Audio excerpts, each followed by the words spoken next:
I'll just introduce myself really quickly. My name is Ryan. I work as a solutions consultant with FFW. Sort of means that I translate between businesses and our great developers. And I've been using Drupal for quite a while. I started using Drupal when 4.7 was in beta, so it was a little while ago. And I've done some big sites in my times, and I also host a show called the Drupal Easy Podcast. We're going to be putting out some DrupalCon content next week. So, yeah, in the land of Drupal, there is often a request to create, pages that not only have an interesting layout, but that a content editor or some sort of a content administrator can change where certain parts of that content are on the screen. So one example that I have of this in my past is it was a university, and they had several different departments. There was the chemistry department and the theater department and the math department. And all three of those pages wanted to be pretty similar, but the theater department really wanted to have the events for their upcoming performances featured in a different place using a different style than, let's say, the math department that less frequently held events and maybe didn't need to have pictures alongside those events. So in order to be able to accommodate both of those things, you can work with a developer and you can have them create these custom components, but then there's a question of how do you expose that to the content creator without having to get on the phone and call up a developer and ask for a deployment every time you want to make a change. And so over the time, there have been many different ways of doing this. If you were using Drupal up until Drupal 7, panels was really popular, but now panels doesn't exist in Drupal 8 anymore. So there's sort of three subjects that we're going to cover today. There are others. As with Drupal, there are usually a dozen ways to do something, but there's a few popular ones. So I would say probably the most popular right now is paragraphs.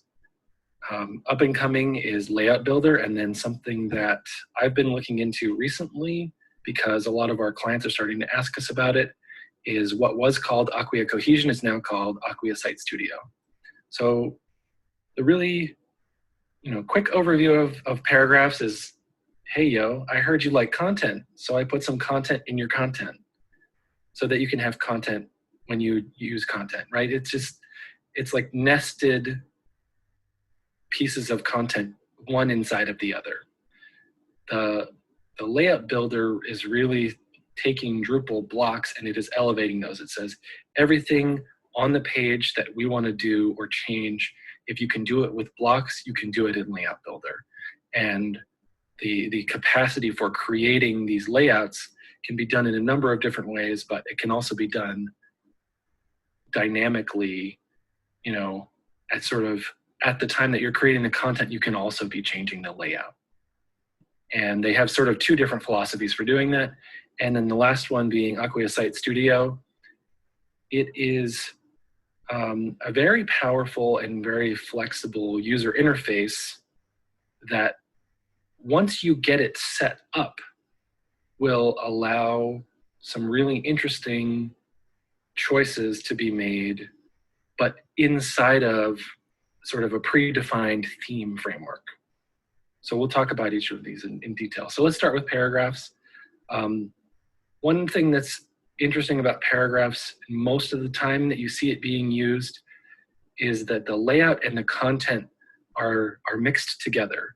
So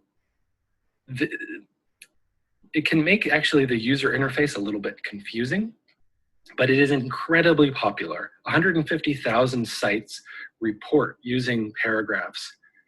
It's hard to get this number for the other solutions, but I can say 150,000 sites, that's a really, really high number for Drupal.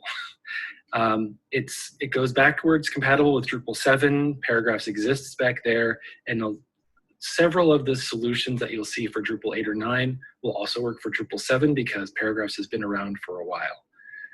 They have very good documentation, and you can find a lot of great blog posts and videos out there about paragraphs. Like I said, the user experience for content editors is not necessarily my favorite. One thing that paragraphs does really, really well is if you want to attach structured content to your site. So in the case where I was talking about there being a theater department with events, and each one of those events wants to have the date and the room that it happens in, but then you maybe also want to have a list of all of the actors in that, play. You want to have the name of the person and what role they're playing. Now you need to have this combination of a name and a role, and a name and a role, and a name and a role. Doing that kind of complex field, you can either create a custom module that will create a little custom field that is like the actor with role field, or you could use something like paragraphs to make those complex fields. And then the last thing I'll say about it is you can do a lot of things with paragraphs, and you can also get yourself into a lot of corners with paragraphs. The killer app for me, like I say, is being able to have those combination fields. That's what paragraphs is really, really good at. In my personal opinion, using paragraphs for layout has never really been that amazing, although it is very popular to do so. It's difficult to use, and it's actually difficult to get out of. So if you think about, if you wanted to migrate off of paragraphs and you wanted to change, let's say you had someone created 150 pages with paragraphs, and now you want to change something about all 150 of those pages all at the same time, that could be a very, very complicated migration. And you may end up having to go do things by hand or do things in some other method. There are some really, really great modules out there that make paragraphs more useful. One interesting one, Paragraphs Front-End UI, will actually let you sort of do some of the editing of the paragraphs in the quick edit mode, so without ever visiting the admin area of the site. And that's nice because it makes it a lot more visual.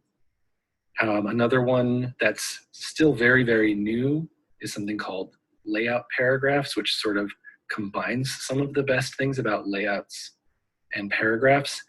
And then another one I'll get to in just a second. Some of the other sort of like negative things about paragraphs are that the database structure that it creates can be kind of heavy. So every time you save a paragraph page, even though you may not have edited, let's say that there are 10 paragraphs on the page and you only edited one, it will create a new revision for all 10 of those paragraphs. So it tends to pretty quickly make the size of your database go up, and on very, very large sites that can definitely make a difference. It's pretty hard to reuse paragraph content from one page to another, although there are some contributed modules that will help you with that. Probably one of the biggest detractors is something that is handled well in other situations is being able to mix paragraphs content with traditional blocks and being able to put those things side by side.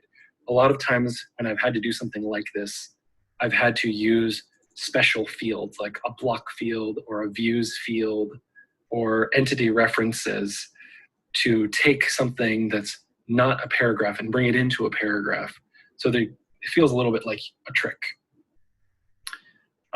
It is possible to do simple layouts with paragraphs, but you can create issues with this. That's sort of the high level overview. One sort of honorable mention here is a module that's called Bricks. This is a special sort of like outline builder for paragraphs that it's still not nearly as popular as paragraphs by itself, but this solves some of the problems that you would get into by nesting different paragraphs deeper inside of each other. It attaches all the paragraphs to the main node, and so that can definitely simplify a lot of the problems that nested paragraphs would have. And it uses these special layout fields in order to achieve any of the layout that you want to use.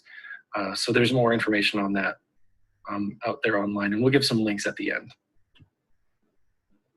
So at this point, maybe I should just check in really quick. Does anybody have any questions? All right, I don't see anything yet. We'll keep going. Layout Builder. This is one that only appeared with Drupal 8.7, so about a year ago, I think. And it's coming along really, really well. There are still a couple of things that are not quite finished yet. I think even Dries talked about that in his keynote. There's a few things that they want to finish. One of those would be translations. So the best way to do translations with Layout Builder right now is to go get a contributed module, but that's supposed to be changing soon. For Layout Builder, the layout and the content are separate.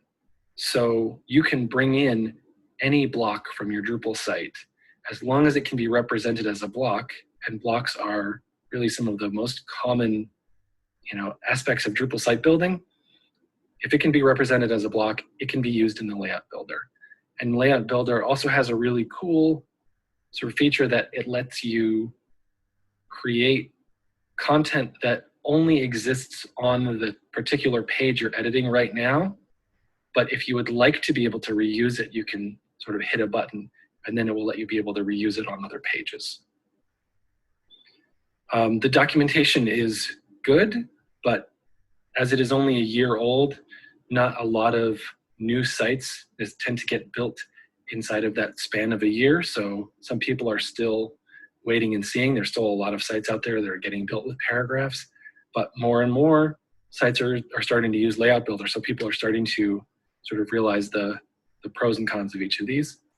In my opinion, the user experience is much, much better for Layout Builder. It's designed to be accessible and usable with a keyboard. It is very good for those flexible kinds of pages that we've been talking about. And you can either do that for an entire content type. So like we were talking about the university with different departments, you could set one layout for all departments, or if you would like, you can also set it so that each of those departments could have their own customized layout if you would allow them to do that.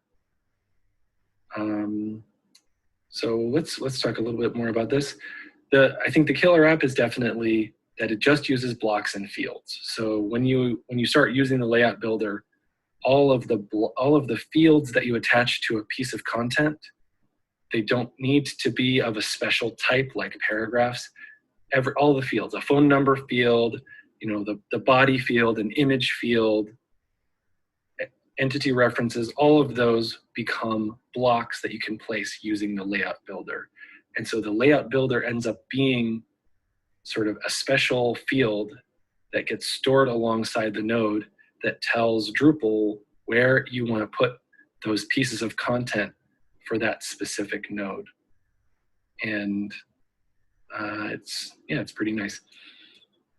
The sections that are used in Layout Builder are sort of, it's a special little bit of user interface that only works when you're using Layout Builder. So Layout Builder, you can lay out nodes, which is like the main content of any Drupal site.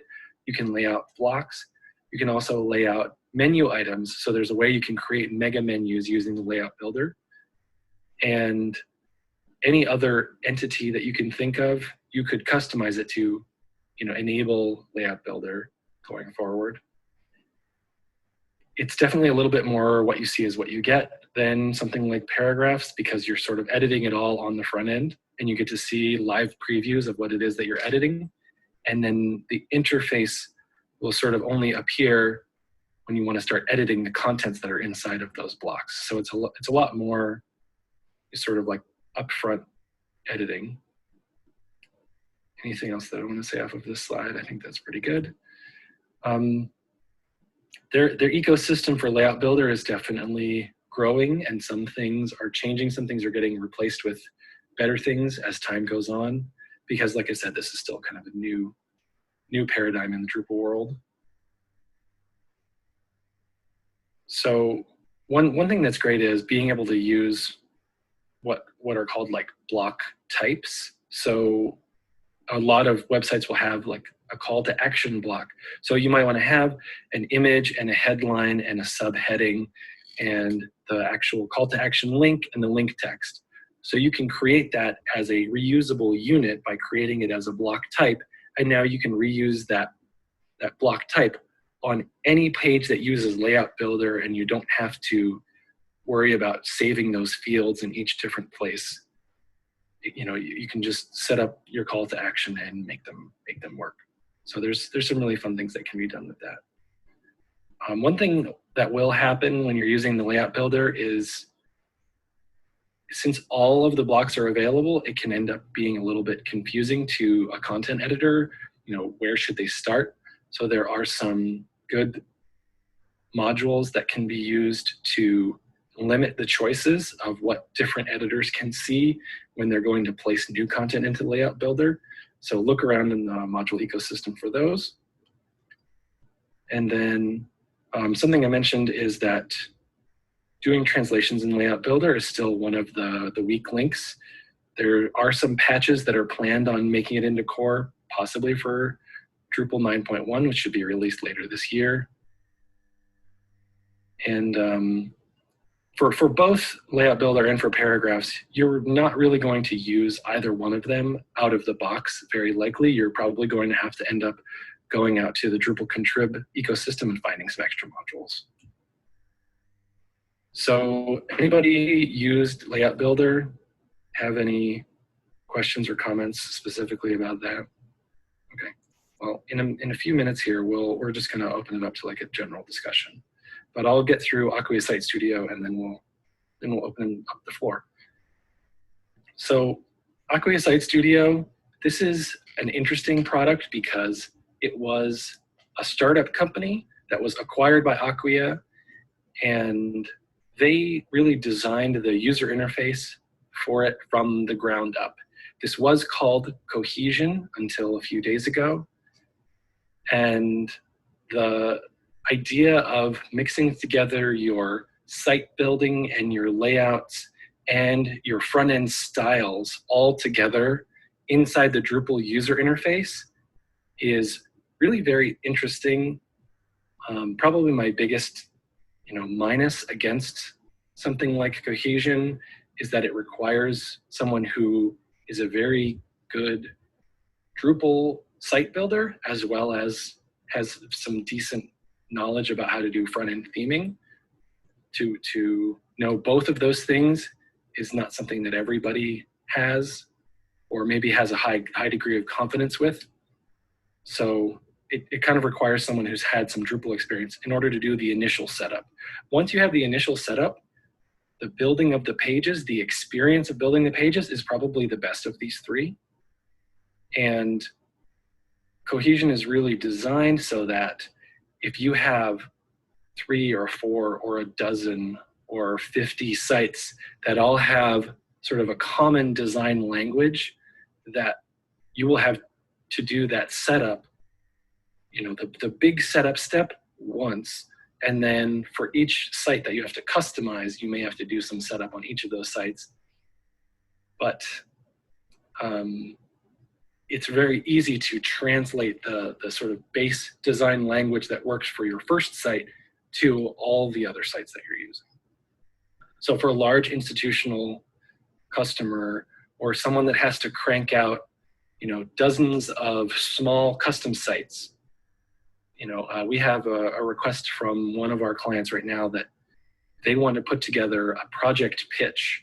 So every time they want to pitch a new project, they're thinking they could make a separate site that's maybe password protected that they can give to the person that's working on that project just to view a little bit of information about that one project. And they're essentially just going to copy and paste sites over and over again. And they may end up looking at Cohesion as a way to do something like that. So the killer app for this is definitely that it's reusable for multiple sites. And once the setup is done, it's easy content editing. It is very, very drag and drop friendly. When you develop a layout that works for one content type or one component, you are able to really quickly and easily reuse that, and you can export it to other places. It uses Sass, so if you think of the things that are good about CSS, but A lot of designers know what Sass is. It's CSS with extra features added in. This Cohesion has a way of writing SCSS variables right inside of your Drupal interface. It works on content, blocks, menus, and surprisingly also views. You can lay out your views using the Cohesion components, and you can do some really interesting layouts, flex boxes and that kind of thing with a lot of these components that are just built in out of the box or that you can construct yourself.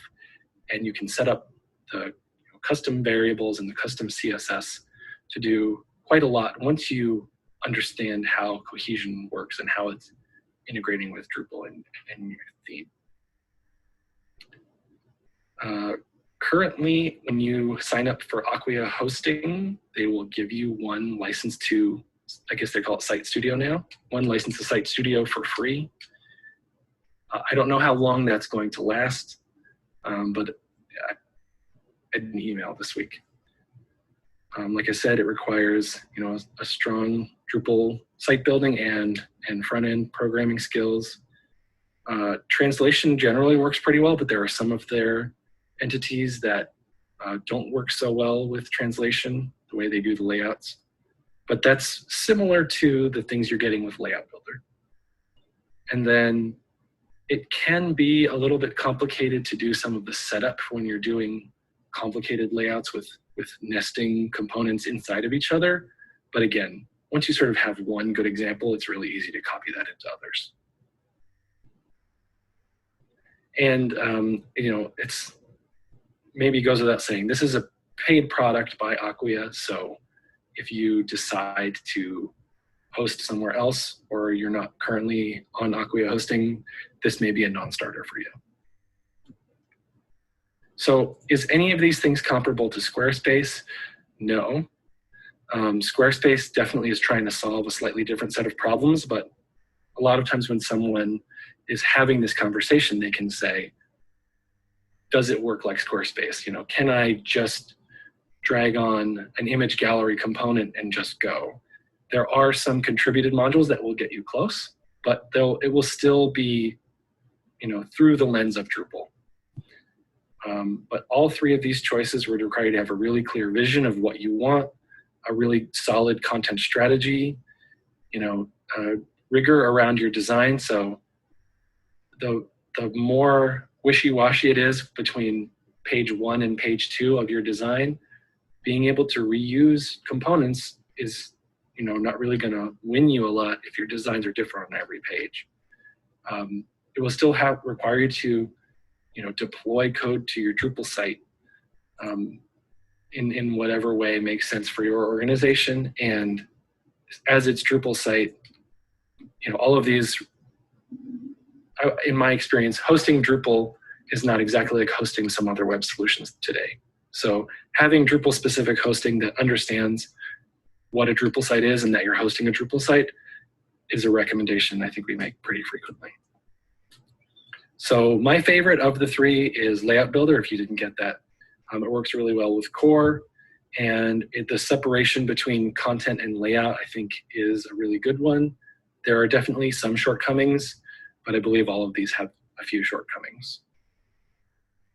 And then the honorable mentions slide, there's a really interesting tool put together by the group over at Penn State University, which is called HAX, which is, what does the X stand for? I think it's an interesting acronym that I don't remember what it means right now.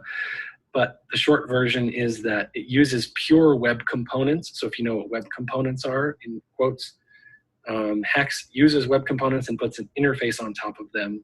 That's something that works with both Drupal and WordPress. One that we have looked at internally at FFW is something called Glazed Builder, which is maybe a little bit closer to the experience you would get at squarespace.com, but implemented in Drupal. And that's another private offering by an individual company that they just changed their name this week to DXPR. And then some other ones that are popular from the WordPress world. There are several of these that are popular in the WordPress world, but two that are worth mentioning are Elementor and Gutenberg. Both of these work in WordPress and to a certain degree in Drupal as well. There was actually a presentation yesterday comparing Gutenberg with Layout Builder because Gutenberg is usable in Drupal. All right, I believe that is now the end. Oh yes, so if you are here watching tomorrow, one of our other FFW folks, David Hernandez, is going to be pulling a time slot here at the booth. And you can do the time zone conversion yourself, but 1600 UTC. And then on this subject, the only other live session that's remaining after now is something called Page Building Showdown, which is tomorrow at 2100 UTC. And then in the past, there were a few sessions that were related to this, the visual editing experience, creating layouts and landing pages for Drupal 8, and layout builder components can break your site. So those were all things that will show up. I think it is supposed to be next week. They're going to release the on-demand videos. At least that's what I've been hearing. And then there were a few things that were in the on-demand only section. So those first 50 videos that were already released that you can watch now. And then we will get a link to this slideshow so that you can look at these links when we're done. So thanks very much.